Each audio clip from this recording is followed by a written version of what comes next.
Rupa Iconology.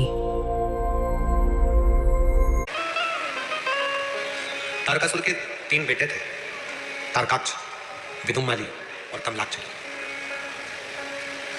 3 बेटे हैं और तीनों बेटों ने विचार कर लिया कि हमें अब भगवान से बदला नहीं लेना, उनसे वर लेना। तीनों ने तपस्या की, खूब तप कर वर मांगा, हमें वर दीजिए। क्या वर चाहिए? हम तीनों मरे तो एक साथ मरे। 3 पुरी का निर्माण कर दो। अलग अलग महल बना दिया, नगर बसा दिया। उस नगर में तारकाक्ष, विदुम्माली, कमलाक्ष की रहने लगे। 3 पुरियों का निर्माण हुआ, 3 नगर बस गए। तीनों भाइयों ने विचार कर लिया कि कभी भी जिंदगी में अपन तीनों एक साथ नहीं बैठेंगे, एक साथ मिलेंगे नहीं। तीनों एक साथ कभी नहीं मिलेंगे और ना एक जगह पर बैठेंगे।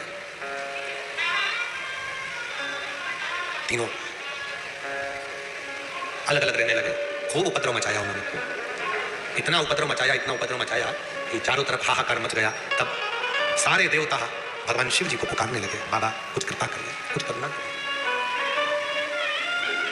कुछ कृपा। शिव जी ने कहा हुआ क्या है? ये तारकाक्ष, ये विदुम्माली, ये कमलाक्ष की, ये तीनों की तीनों उपद्रव मचा रहे हैं, ये तीनों हमको परेशान करके रखे, रक्षा करो। शिव जी ने कहा ठीक है, इन तीनों को मारने के लिए जितने भी 33 कोटि देवता हैं, ये सब पशु बन जाए और मैं तुम्हारा पति बन जाऊं। पति का मतलब होता है भरण पोषण करने वाला। पति का मतलब होता है तुम्हारा सम्मान कराने वाला। पति का मतलब होता है आदर और सत्कार की भावना रखने वाला। पति का मतलब होता है अग्रणता रखने वाला।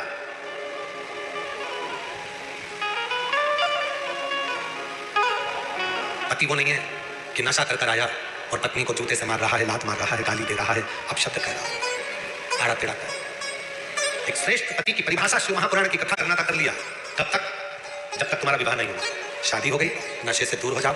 आने वाले समय में जो बच्चे होंगे उस पर गलत असर नहीं पड़ेगा।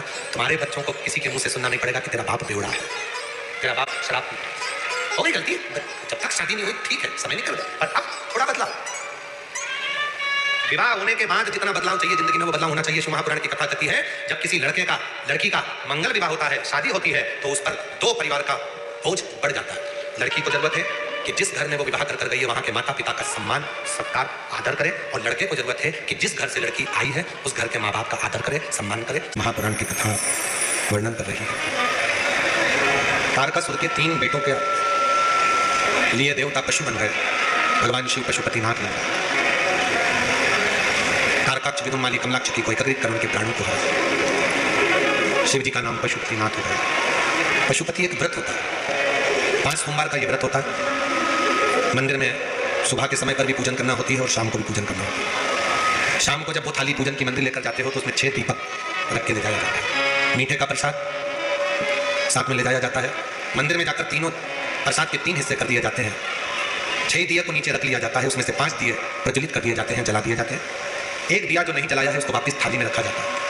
बाबा की पूजन अर्चना करी जाती है। 6ठे नंबर का दीपक और प्रसाद का एक हिस्सा थाली में लेकर आते हैं। घर में प्रवेश करते समय सीधे हाथ की ओर दीपक को रखकर जलाते हैं। बाबा को अपने मन का भाव करते हैं, घर में प्रवेश करते हैं।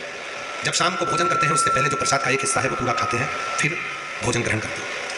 अपने प्रसाद के हिस्से में से किसी को प्रसाद नहीं देते। ऐसे 5 व्रत होते हैं। बीच में अगर कोई रजोधर्म आ जाता है, कहीं जाना पड़ जाता है, तो व्रत को छोड़ दिया जाता है, फिर अगला व्रत गिना जाता है, पर कहलाएंगे 5 ही व्रत। जब 5वां व्रत पूर्ण हो सोमवार का, तब बाबा को एक श्रीफल भेंट, 108 चावल के दाने या मूंग के दाने या पंखड़ी, पत्ती, फूल, बेलपत्र कुछ भी समर्पित करे। जैसा व्रत का नियम पहले सोमवार को है वैसा कि वैसे ही 5 सोमवार को है और बाबा से अपने दिल की बात करें। पशुपतिनाथ का व्रत एक बार नहीं, जब बाबा कृपा कर दे 2 महीने में, 3 महीने में करते रहना चाहिए। बाबा तुम्हारे जीवन में संपदा, वैभव, धन, दौलत, संपदा सब देना चाहिए।